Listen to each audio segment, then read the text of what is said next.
जय श्री कृष्णा, राधे राधे, श्री हरिदास। स्वागत है आप सभी का। आज हम कार्तिक मास मातम्मी के 26वें अध्याय का श्रवण करेंगे। श्री कृष्ण ने बताया, किसी समय उज्जैन में धनेश्वर नाम का एक ब्राह्मण रहता था। वह धर्म से विमुख, पापी और दुष्ट बुद्धि था।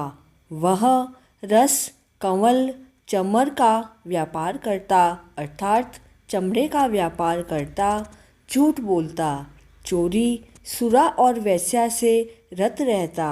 व्यापार कार्य में रहकर एक दिन धनेश्वर महिष्मतिपुरी गया। वहाँ वह 1 महीने रहा। वह माह कार्तिक मास था, इसलिए कार्तिक स्नान करने वालों को वह देखता रहता। उसने नर्मदा तट पर तपस्वी ब्राह्मणों को देखा, विष्णु भक्तों को विष्णु की भक्ति और पूजन करते देखा। उसने चलते चलते हरि का नाम तथा हरि कथा को सुना। उसने कार्तिक मास के उद्यापनों को भी संपन्न होते हुए देखा। उसने जागरण, दीपदान, कीर्तन आदि भी देखे। उसने त्रिपुंड दैत्य के 3 पुर जलाए जाने वाले दिन महादेव जी के भक्तों द्वारा मनाए गए उत्सव को भी देखा। वह इस धर्म कार्यों को देखता हुआ घूम ही रहा था कि उसे आगे एक नाग ने डस लिया।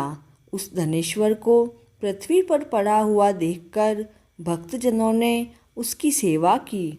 उसके गले में तुलसी तथा गंगा जल को डाला। धनेश्वर जब मर गया तो यमदूत उसे यातना देते हुए यम के पास ले गए।